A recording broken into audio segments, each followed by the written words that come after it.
Hello guys, welcome to our channel SD classes. मैं उज्जवल स्वागत करता हूं आप लोगों का अपने इस यूट्यूब चैनल पर। हम अपनी जो हमारी सीरीज है एसडीकेस प्राप्ति उसको कंटिन्यू करेंगे, जिसमें हम हमेशा 50 एमसीक्यू करते हैं। कुछ एक पर्टिकुलर स्टेट से रिलेटेड कुछ एमसीक्यूज होते हैं, बाकी जो जनरल नॉलेज यूपीएससी और एसएससी में क्वेश्चन रिपीट हुए होते हैं उनसे शुरू करते हैं। ठीक है, तो अपनी क्लास शुरू करते हैं। आज की क्लास शुरू करने से पहले आप लोग कॉपी पेन लेके बैठिए, साथ साथ क्वेश्चन को लिखते रहिए, चाहे वीडियो पॉज करके। साथ साथ शुरू करते हैं अपने पहले क्वेश्चन के साथ।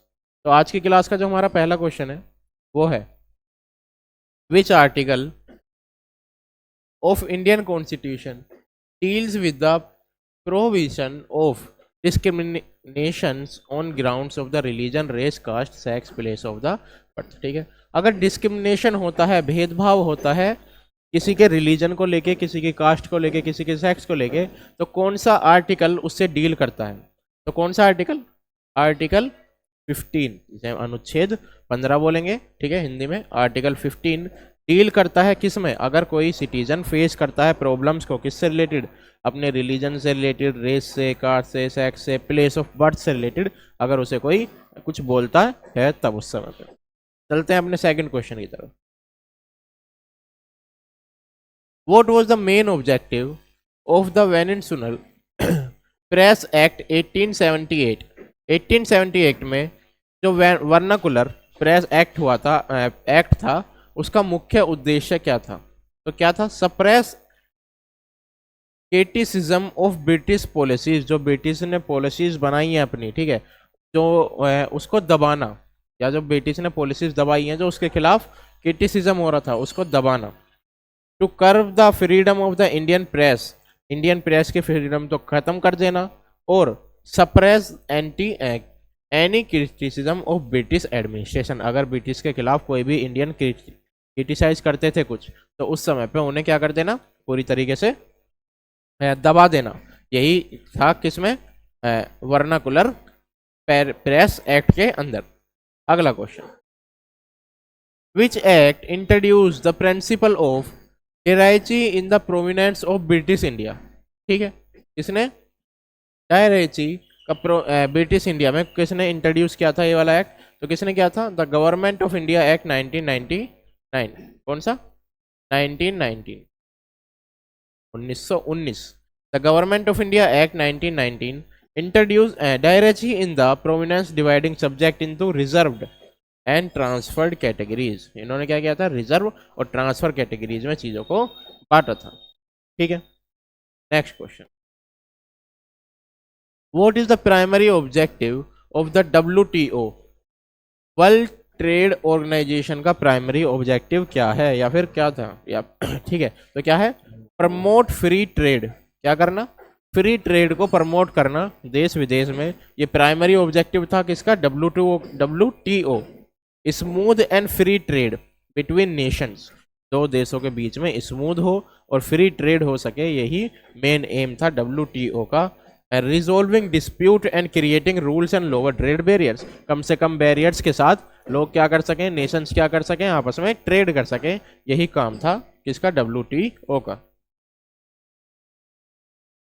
What is the process of a vote on account? Vote on account की क्या प्रोसेस होती है? तो क्या होती है? Temporary approval of government expenditure. क्या? टेम्परेरी अप्रूवल मिल जाता है गवर्नमेंट के एक्सपेंडिचर पे। A vote on account allows the government to meet its expenditure need for a short period until the full budget is pass. जब तक पूरा budget pass नहीं होता उस समय तक गवर्नमेंट को कुछ पैसा मिल जाता है, ठीक है, अपने खर्चों को या अपनी नीड्स को, जो एक्सपेंडिचर नीड्स हैं उनको पूरा करने के लिए। इसी टर्म को हम क्या कहते हैं? वोट ऑफ अकाउंट कहते हैं। Next question, which city is known as the Manchester of South India? Manchester of South India कौन सी सिटी को कहा जाता है? तो कौन सी को? कोयम्बटूर। कौन सी? Coimbatore is known as the Manchester of South India, क्योंकि इसकी जो टेक्सटाइल इंडस्ट्री है, ठीक है, वो बहुत ज्यादा बड़ी है साउथ में, साउथ इंडिया में। Which dynasty built the famous Brihadeshwara temple in Tamil Nadu? ठीक है, बृहदेश्वर मंदिर कौन से डायनेस्टी ने बनवाया था? तो किसने? चोल डायनेस्टी ने। किसने? Chola dynasty built by Raja Chola in the 11th century. The Brihdeshwar temple is an architectural marvel dedicated to Lord Shiva. ठीक है, इसको डेडिकेटेड है भगवान शिव को, ये पूरी तरीके से डेडिकेटेड था। ठीक है, next question, which global agreement aims to limit global warming to below 2 degree Celsius? कौन से ग्लोबल एग्रीमेंट के तहत एम किया गया है लिमिट करने को ग्लोबल वार्मिंग को 2 डिग्री सेल्सियस से कम? तो कौन से? पेरिस एग्रीमेंट के तहत, जो 2015 में साइन किया गया था। ठीक है, nations to combat climate change and limit global warming below 2 degree Celsius. Limit करना किसको? ग्लोबल वार्मिंग को 2 डिग्री सेल्सियस से नीचे। What is the term used for boundary line between India and Pakistan? India और पाकिस्तान के बीच में जो बाउंड्री लाइन है, ठीक है, उसको किस नाम से जाना जाता है? तो किसके? रेड क्लिफ के नाम से। कौन सी? Radcliffe line by sir Cyril Radcliffe in 1947 serve a boundary between India and Pakistan. ठीक है, ये लाइन क्या करती है? इंडिया और पाकिस्तान के बीच में जो बाउंड्री है उसको प्रदर्शित करती है, या उस बाउंड्री का नाम है। Which geographical feature is known as the roof of the world? ठीक है, रूफ ऑफ द वर्ल्ड कौन से जोग्राफिकल फीचर को कहते हैं? तो किसको? Tibetan plateau. कौन सा? Tibetan plateau known as the roof of the world with an average elevation exceeding 4500 metres. कितने? 4500 metres is often referred as the roof of the world. हम क्या भी कहते हैं? रूफ ऑफ द वर्ल्ड भी कहते हैं। Next question, which element leads to the signing of the Poona pact in 1932? Poona pact जो 1932 में साइन हुआ था वो क्या था? तो क्या था? Communal award. क्या था? एक कम्युनियल अवॉर्ड था। ठीक है, the Poona act was a communal award signed between doctor B.R. Ambedkar and Mahatma Gandhi resolving difference over separate electorate for the Dalit. ठीक है, दलित के लिए क्या करने के लिए? जितने भी दलित के खिलाफ जितनी चीज़ें हो रही थी, ठीक है, या फिर दलित को स्पेशल अधिकार दिलाने के लिए ये पैक्ट साइन किया गया था महात्मा गांधी और डॉक्टर B.R. अम्बेडकर के बीच में।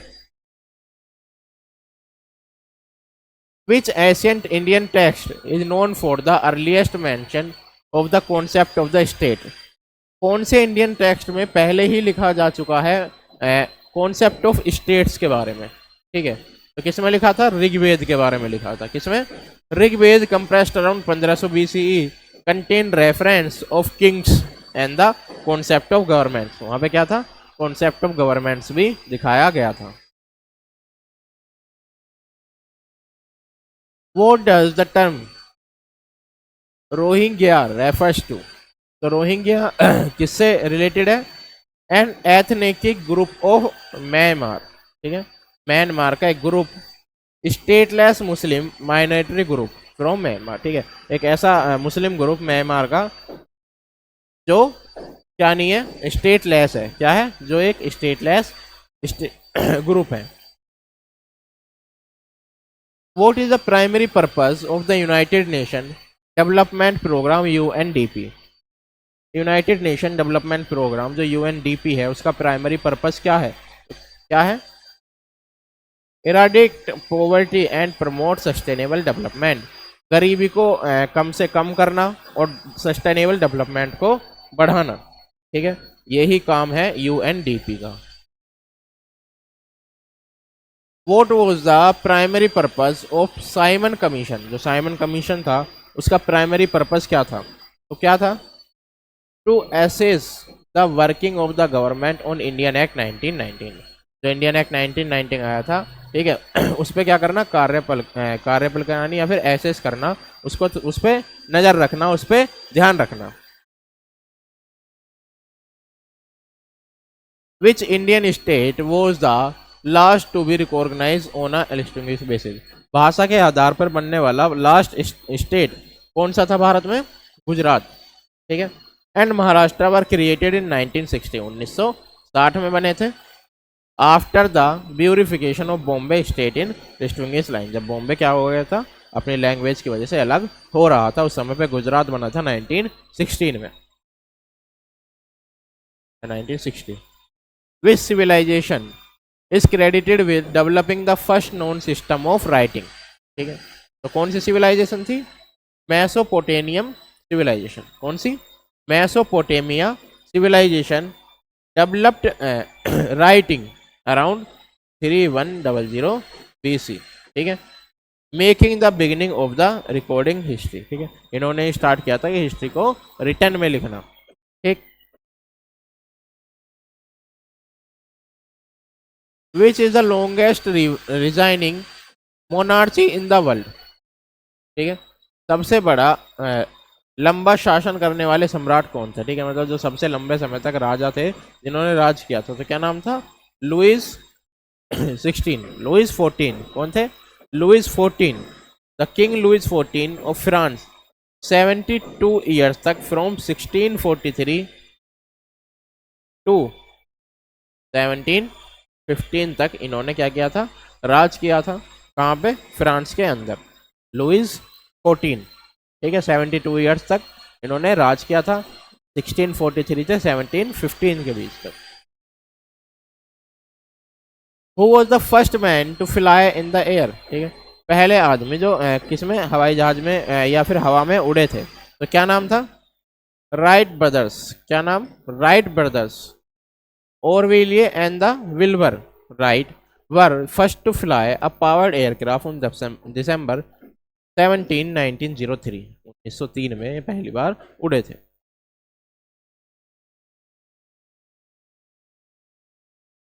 Who was the first human to journey into space? पहले ह्यूमन जिन्होंने स्पेस की जर्नी करी थी, तो क्या नाम था? Yuri Gagarin. क्या नाम? Yuri Gagarin was the first person of Soviet Union, ठीक है, to travel into the space on 1961। कब? 1961 के अंदर। Who was the first ruler to establish the Mongol empire. पहले रूलर जिसने मंगोल एम्पायर की स्थापना करी थी, कौन थे? तो कौन थे? Genghis Khan. क्या नाम था?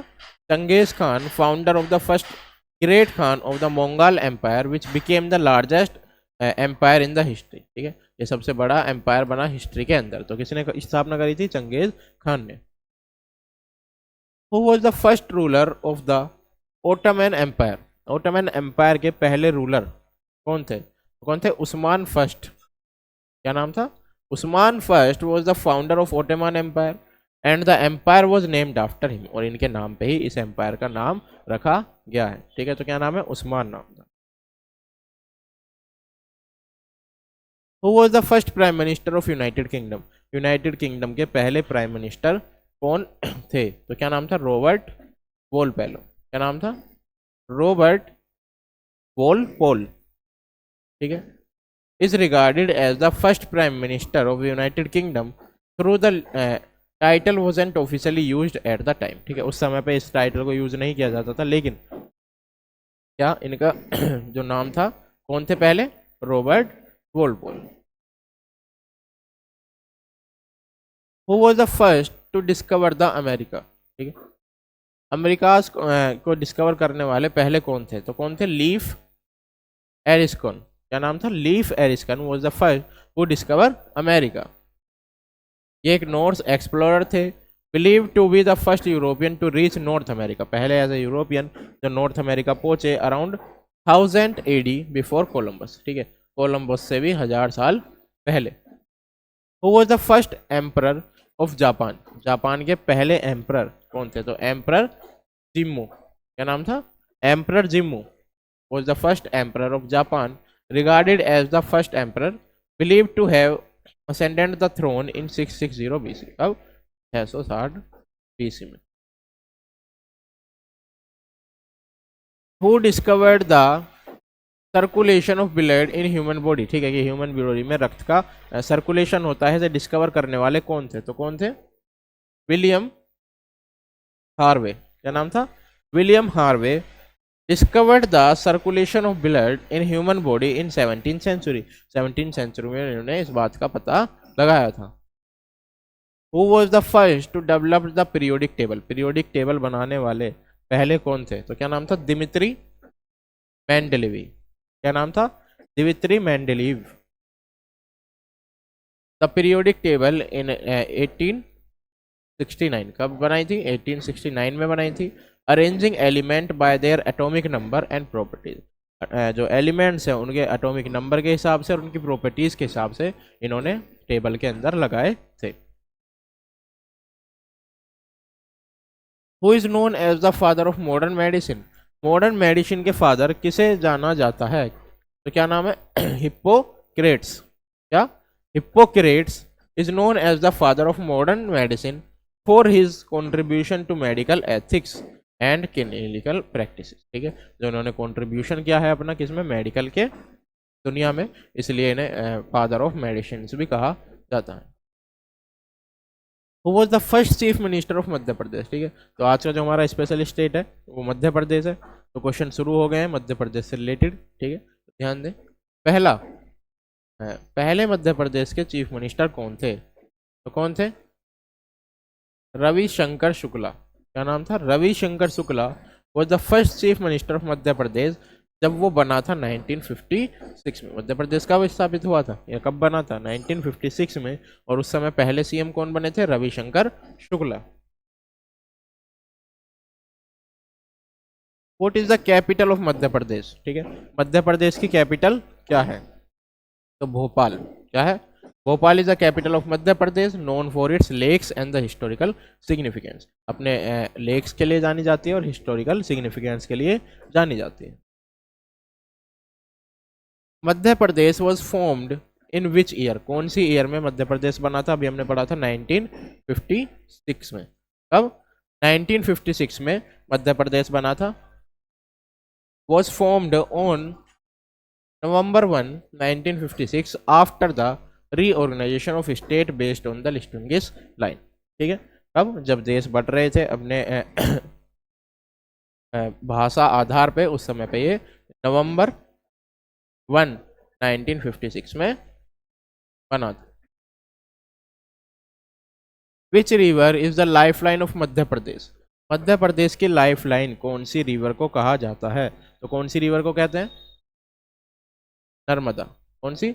The Narmada river is considered the life line of Madhya Pradesh as its follows through the central part of state. ठीक है, ये कहाँ से बहती है? बिल्कुल सेंटर से बहती है मध्य प्रदेश के, और इसे लाइफ लाइन भी कहते हैं। Which is the largest city of Madhya Pradesh, Madhya Pradesh की सबसे बड़ी सिटी कौन सी है? तो इंदौर। कौन सी है? Indore is the largest city in Madhya Pradesh and is a major economic hub. ये मध्य प्रदेश का एक बहुत बड़ा इकोनॉमिक हब भी मानी जाती है। तो सबसे बड़ी सिटी कौन सी हो गई? Indore. Which famous temple is located in Ujjain Madhya Pradesh, कौन सा टेम्पल उज्जैन मध्य प्रदेश में लोकेटेड है? तो कौन सा है? महाकालेश्वर मंदिर। ठीक है, Mahakaleshwar temple is in Ujjain is one of the 12th jyotirlingas and consider one of the holiest temple in 12 jyotirlingas में से एक ज्योतिर्लिंग इसे माना जाता है। ठीक है, और इसे बहुत ज़्यादा पूजनीय माना जाता है पूरे इंडिया के अंदर। Which district of Madhya Pradesh is famous for it's tribal population, कौन सा डिस्ट्रिक्ट मध्य प्रदेश का फेमस है अपनी ट्राइबल पॉपुलेशन के लिए? तो कौन सा? झाबुआ। कौन सा? Jhabua district is known for it's large tribal population with the Bhil tribe being the most prominent. और भील ट्राइब जो है, भील ट्राइब इस इलाके में पाई जाती है। ठीक, तो दोनों ही रहती हैं। कौन कौन सी? झाबुआ और Bhil. Which is the largest wild life sanctuary in Madhya Pradesh, Madhya Pradesh में सबसे बड़ी वाइल्ड लाइफ सेंचुरी कौन सी है? तो कौन सी है? Kanha national park. कौन सी? Kanha national park is the largest wild life sanctuary in Madhya Pradesh and is famous for its population of tiger and other wild life. अपने फेमस है टाइगर्स की पॉपुलेशन के लिए और वाइल्ड लाइफ जानवर्स के लिए। ठीक है, या फिर वाइल्ड लाइफ के लिए। Which historical fort is located in Gwalior Madhya Pradesh, कौन सा फोर्ट लोकेटेड है ग्वालियर मध्य प्रदेश में? तो कौन सा है? Gwalior fort is one of the most historic and impressive fort in India known for it's architecture. ठीक है, एंड हिस्टोरिकल सिग्निफिकेंस, अपने आर्किटेक्चर के लिए और हिस्टोरिकल सिग्निफिकेंस के लिए ये जाना जाता है। Which is the famous festival celebrated in Madhya Pradesh to honour the harvest season, ठीक है, हार्वेस्ट सीजन को कौन सा फेस्टिवल सेलिब्रेट किया जाता है मध्य प्रदेश में, तो कौन सा, Makar Sankranti is widely celebrated in Madhya Pradesh to mark the end of winter harvest and begin of new season, ठीक है, नए सीजन का जब स्टार्टिंग होती है और विंटर सीजन खत्म हो रहा होता है तो उस समय पे इस्तेमाल कौन सा फेस्टिवल सेलिब्रेट किया जाता है, Makar Sankranti. Which city in Madhya Pradesh is known as the city of lakes, अभी हमने स्टार्टिंग में पढ़ा था, तो कौन सी कही जाती है, भोपाल कही जाती है, ठीक है, और भोपाल कैपिटल भी है और सिटी ऑफ लेक्स भी कही जाती है Madhya Pradesh. Which national park in Madhya Pradesh is famous for white tigers, white tigers के लिए कौन सा नेशनल पार्क फेमस है मध्य प्रदेश में, तो कौन सा है, बांधवगढ़ नेशनल पार्क, कौन सा, Bandhavgarh national park is high density of tigers including white tigers which were first discovered है, ऐसे वाइट टाइगर जो पहली बार यहाँ पे ही देखे गए हैं।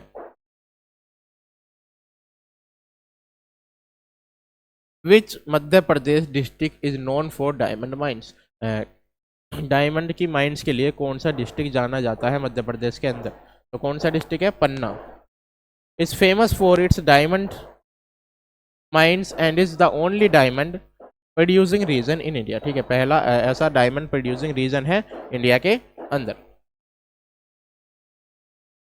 विच folk dance is popular in Madhya Pradesh, ठीक है, मध्य प्रदेश के अंदर कौन सा पॉपुलर डांस कौन सा है, तो कौन सा है, जवारा,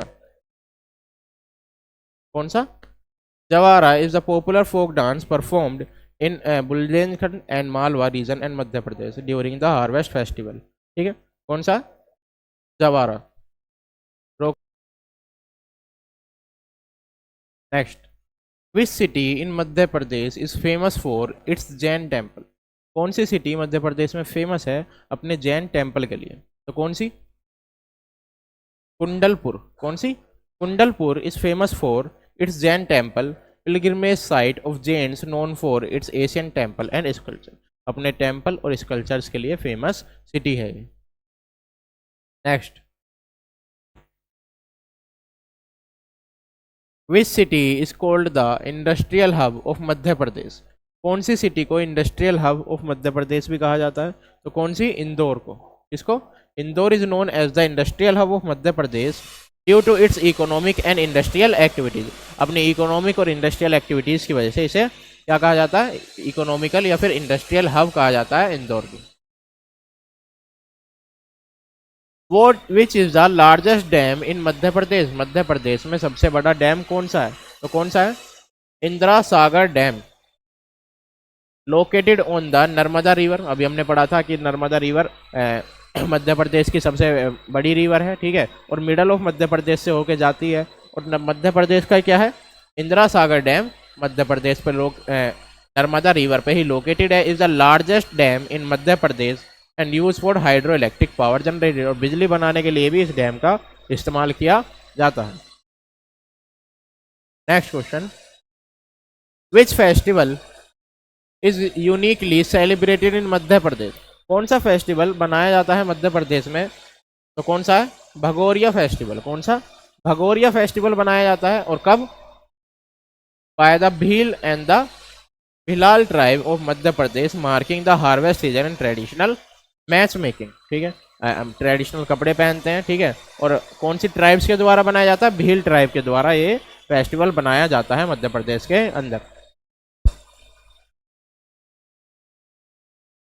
विच famous wild life sanctuary is located in Madhya Pradesh, कौन सी famous wild life sanctuary located है मध्य प्रदेश के अंदर, तो कौन सी है, पेंच टाइगर रिजर्व, कौन सी, Pench tiger reserve located in Madhya Pradesh and inspire Rudyard's Kipling's famous book the jungle book, ठीक है, जो जंगल बुक है, ठीक है, वो इसी से इंस्पायर होके लिखी गई थी।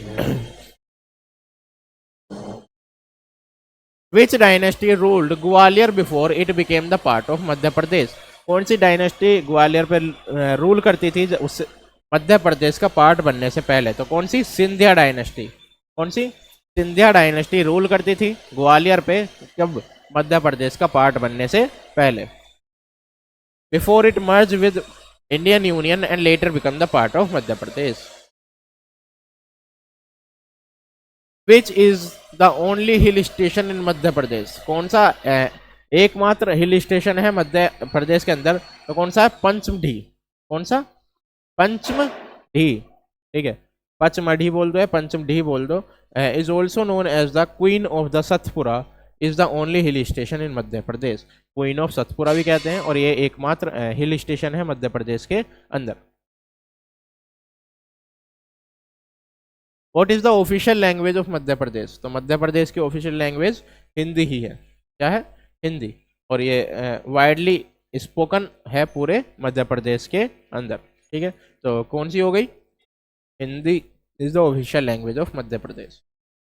आज के लिए जो हमारे क्वेश्चन हैं वो इतने ही है। आई होप आप लोगों को समझ में आए होंगे, सारे क्वेश्चन समझ में आए हैं तो हमारी वीडियो को लाइक करें, चैनल को सब्सक्राइब करें, कमेंट करें, ज़्यादा से ज़्यादा शेयर करें, अपने एग्जाम्स की तैयारी करते रहें, तो ज़्यादा से ज़्यादा फॉर्म निकल रहे हैं, फॉर्म भरें और तैयारी करें। मिलते हैं आपसे अगली वीडियो में, तब तक के लिए बाय बाय। तेरे एहसासों में, तेरी ही यादों में, ये जो तेरी तिश्नगी